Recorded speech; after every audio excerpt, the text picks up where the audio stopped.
Hello friends, मैं हूं doctor Meenakshi. अब मैं आ गई हूं आपके लोगों के पास अपने नेक्स्ट वीडियो के साथ।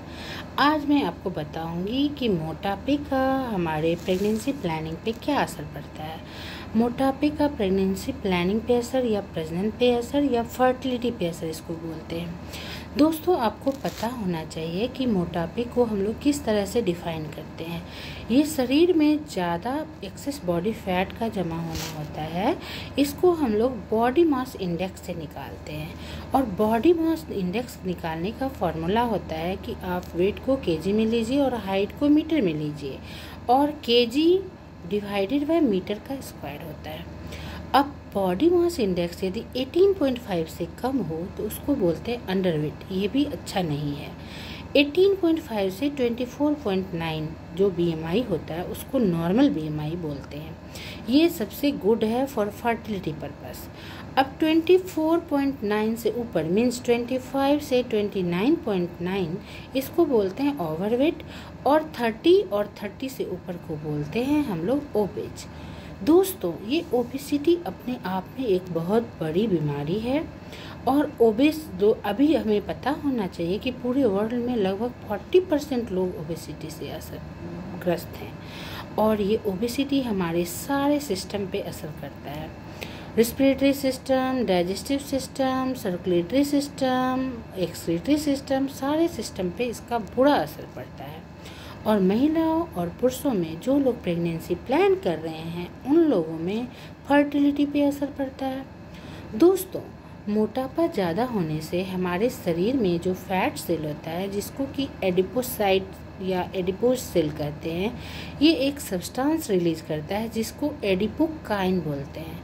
और ये एडिपोकाइन हमारे शरीर में हमारे पूरे हार्मोन को जो संतुलित हार्मोन है उसको गड़बड़ करके पूरा इम्बैलेंस कर देता है। इस वजह से हमारे शरीर में महिलाओं में ओवम यानी बीज जिसको बोलते हैं, ओवुलेशन अंडा जो बनने की प्रक्रिया होती है उसका सिस्टम को अल्टर करता है। अंडा यदि बनना शुरू भी होता है तो वो बीच में बनना बंद हो जाता है या साइज नहीं बढ़ता है। यदि अंडा बन भी गया तो वो अंडा फूटता नहीं है या अंडा बनता ही नहीं है। इस वजह से यदि अंडा ही नहीं बनेगा तो बच्चे में स्पर्म अच्छा होने के बावजूद भी फर्टिलाइजेशन अच्छे से नहीं होगा ही नहीं और बच्चा नहीं होगा।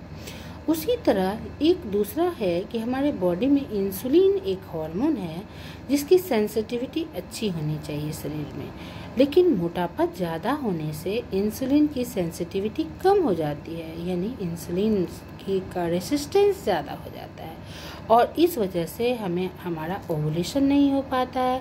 ओवुलेशन होता भी है यदि तो अच्छा क्वालिटी का ओवम नहीं बन पाता, यानी हमारा अंडा अच्छा क्वालिटी का नहीं बन पाता है, जिसकी वजह से क्वालिटी गड़बड़ होने से हमारे ये फर्टिलिटी का चांस कम हो जाता है। पुरुषों में भी मोटापा होने से ऐसा नहीं है कि कुछ भी असर नहीं होता है।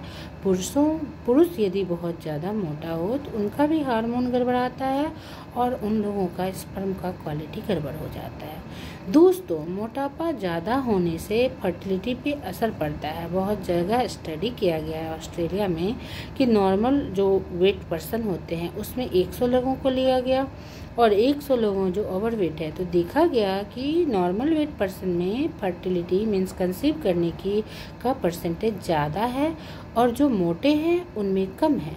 यानी मोटापा किसी न किसी तरीके से हमारे फर्टिलिटी इंडेक्स पे, प्रजनन क्षमता पे गलत असर करता है। दोस्तों, इसीलिए हमें अपना मोटापा को कम करके और हमें हर महिलाओं को और पुरुषों को सबसे बेसिक स्टेप करना चाहिए, वॉक करना चाहिए, फैट डाइट कम लेना चाहिए और अपने डाइटिशियन से मिलके, डॉक्टर से मिलके मोटापा को कम करके साइकिल को रेगुलर करके आप अपने फर्टिलिटी को बढ़ा सकते हैं। दोस्तों, आज के लिए बस इतना ही। यदि मुझे आप लोगों को मेरा ये टॉपिक अच्छा लगा हो और इन्फॉर्मेटिव लगा हो तो आप मुझे बता सकते हैं, मैसेज कर सकते हैं। इस चैनल को लाइक, शेयर और सब्सक्राइब कर सकते हैं। और यदि इसमें आपको लगे कि कुछ चीज़ आप लोगों को पूछने की आवश्यकता है, कुछ क्वेश्चन हो, कुछ भी डाउट हो तो आप मुझे मैसेज कर सकते हैं। दोस्तों, आज के लिए बस इतना ही। अब मैं मिलती हूँ आपसे नेक्स्ट वीडियो में। बाय बाय दोस्तों।